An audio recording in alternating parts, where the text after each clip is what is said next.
নমস্কাৰ, এই মুহূৰ্তত আহি পৰিছে কেইবাটা গুৰুত্বপূৰ্ণ খবৰ আৰু এনে ধৰণৰ খবৰসমূহ নিতৌ চাবৰ কাৰণে চেনেলটো সাবস্ক্ৰাইব কৰি ভিডিঅ'টোত এটা লাইক কৰি দিব। এই মুহূৰ্তত জনাই আছো এটা গুৰুত্বপূৰ্ণ খবৰ। ডক্টৰ ভূপেন হাজৰিকাক ৰাজনৈতিকভাৱে বিজেপিয়ে ব্যৱহাৰ কৰিছে। ভূপেন হাজৰিকাৰ যি সাৰ্বজনীন আৰু মানুহৰ বাবে কাম কৰাৰ নীতি সেয়া প্ৰধানমন্ত্ৰী মোদীয়ে পালন কৰিব নোৱাৰে। কংগ্ৰেছৰ দিনতেই ডক্টৰ ভূপেন হাজৰিকাই সংগীত নাটক একাডেমী পদ্মশ্ৰী পদ্মভূষণ পদ্মবিভূষণ লাভ কৰা বুলি মন্তব্য কৰিছে কংগ্ৰেছ সাংসদ প্ৰদ্যুৎ বৰদলৈ। পৰৱৰ্তী খবৰ, বিজেপিক প্ৰত্যাহ্বান জনাব পৰা শক্তি সামৰ্থ্য গৌৰৱ গগৈৰ কোনো কালি নাছিল, আজিও নাই আৰু ভৱিষ্যতেও নহব। গৌৰৱ গগৈৰ বিৰুদ্ধে সৰব হৈ পৰিছে ৰাজ্যিক বিজেপিৰ সভাপতি দিলীপ শইকীয়া। দিলীপ শইকীয়াই কৈছে গৌৰৱ গগৈ শক্তিশালী হোৱাটো আমিও বিচাৰো। তেওঁ ধুবুৰী গোৱালপাৰা বৰপেটাৰ অংশত শক্তিশালী হওক, কিন্তু নলবাৰী ডিব্ৰুগড় তিনিচুকীয়াত তেওঁক শক্তিশালী হবলৈ দিয়া নহব। আন এটা খবৰ, নুপুৰ শৰ্মাক গ্ৰেপ্তাৰ কৰাৰ পাছতেই মুখ খুলিছে মুখ্যমন্ত্ৰী হিমন্ত বিশ্ব শৰ্মাই। এচিএছ নুপুৰ বৰাৰ সম্পত্তি আয়তকৈ 400 গুণ বেছি। তেওঁক নিলম্বন বৰখাস্তই নহয়, আইনৰ জৰিয়তে কঠোৰ শাস্তি দিয়া হ'ব। তামুলপুৰত এই মন্তব্য কৰিছে মুখ্যমন্ত্ৰী হিমন্ত বিশ্ব শৰ্মাই। পাছৰ পৰা 6 মাহ মানৰ পৰা CM ভিজিলেন্সৰ নজৰত আছিল এচিএছ বিষয়া নুপুৰ বৰা। গুৱাহাটী আৰু বৰপেটাৰ ঘৰত উদ্ধাৰ হৈছে 1 কোটিৰ পৰা 1.5 কোটি টকাৰ সোণ আৰু হীৰাৰ অলংকাৰ। সত্ৰৰ মাটি অবৈধভাৱে নামজাৰি কৰি দিছিল আন সম্প্ৰদায়ৰ লোকক। মুখ্যমন্ত্ৰী দুৰ্নীতি নিবাৰক শাখাৰ জ্যেষ্ঠ অধীক্ষক ৰজি কলিতাই এই মন্তব্য কৰিছে। পৰৱৰ্তী খবৰ, প্ৰশাসনৰ সতৰ্কবাণী। মহানগৰীত প্ৰতিকূল বতৰৰ পৰিপ্ৰেক্ষিতত জনসাধাৰণলৈ চৰকাৰৰ অনুৰোধ।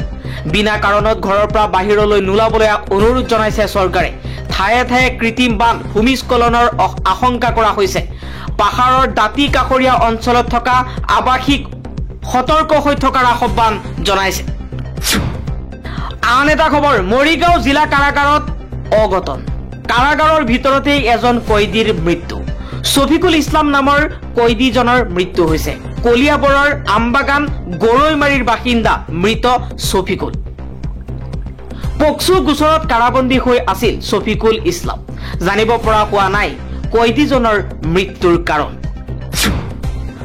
আন এটা খবৰ, উত্তৰাখণ্ডত পুনৰ ডাৱৰ বিস্ফোৰণৰ ঘটনা। কাৰ্লিগড় সহস্ৰধাৰা অঞ্চলত ব্যাপক ক্ষতি। 2 গৰাকী নিৰুদ্দেশৰ লগতে 100 জনকৈ লোক উদ্ধাৰ কৰা হৈছে।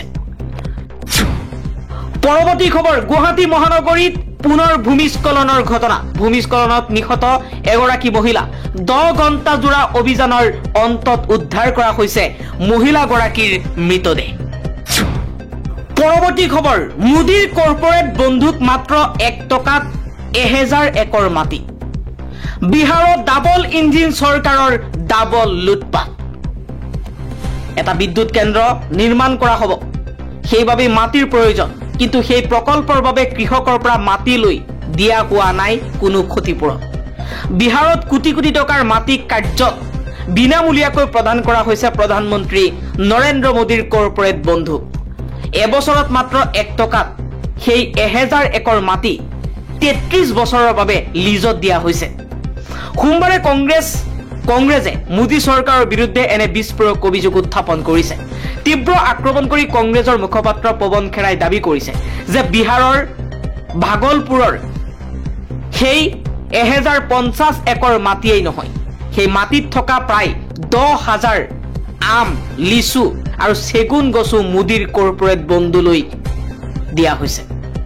সেই মাটিত এটা বিদ্যুৎ প্ৰকল্প নিৰ্মাণ কৰা হ'ব। তাত উৎপাদিত বিদ্যুৎ বিহাৰৰ বাসিন্দাক প্ৰতি ইউনিটত 6 টকা 75 পইচা মূল্যত বিক্ৰী কৰা হ'ব। এইটো ডাবল ইঞ্জিন চৰকাৰৰ পৰা ডাবল লুটপাট। এইদৰে কংগ্ৰেছে চোকা আক্ৰমণেৰে মোদী চৰকাৰক কাঠগড়াত তুলিছে। বিহাৰত আহি আছে বিধানসভা নিৰ্বাচন। ভোটাৰ তালিকাত বিশেষ গভীৰ নিৰীক্ষণ। SIRক লৈ ইতিমধ্যে বিৰোধীয়ে সৰব হৈ পৰিছে।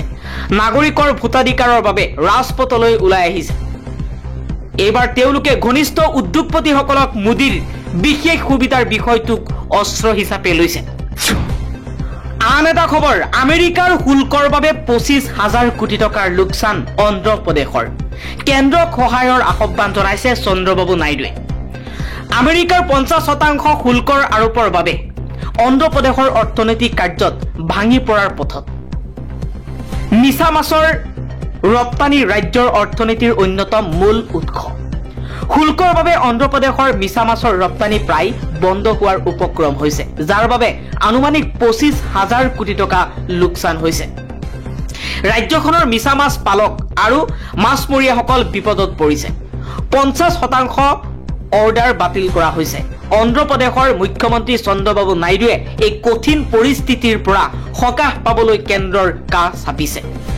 আমেৰিকাই আৰোপ কৰা 50% শুল্কৰ উপৰিও মিছা মাছ ৰপ্তানিৰ ওপৰত 5.76% প্ৰতিশোধমূলক শুল্ক আৰু 3.96% এণ্টি ডাম্পিং শুল্ক আৰোপ কৰা হৈছে, যাৰ বাবে চিংৰা ৰপ্তানিৰ ওপৰত প্ৰতিটো কণ্টেইনাৰত 59.72% শুল্ক আৰোপ কৰা হৈছে।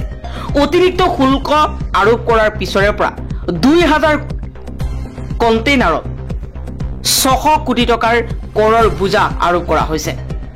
লোকচান হৈছে 25,000 কোটি টকা। প্ৰায় 50% চিংৰা ৰপ্তানিৰ অৰ্ডাৰ বাতিল কৰা হৈছে। এনে পৰিস্থিতিত চন্দ্ৰবাবু নাইডুৱে কেন্দ্ৰীয় বিত্তমন্ত্ৰী নিৰ্মলা সীতাৰমণ, বাণিজ্য মন্ত্ৰী পীয়ূষ গোয়েল আৰু ৰাজীৱ ৰঞ্জন সিঙলৈ পত্ৰ লিখি সহায় বিচাৰিছে।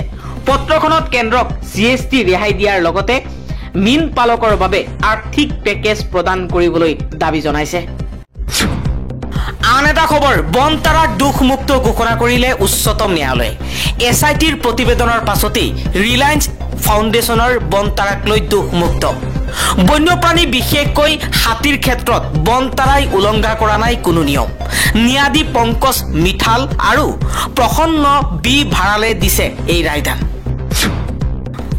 পৰৱৰ্তী খবৰ, বিহাৰত ভোটাৰ তালিকাৰ বিশেষ বিস্তৃত সংশোধনী চমুকৈ SIRক লৈ নিৰ্বাচন আয়োগক সকিয়নি উচ্চতম ন্যায়ালয়ৰ। SIRত বিসংগতি ধৰা পৰিলে বাতিল কৰা হ'ব সমগ্ৰ প্ৰক্ৰিয়া।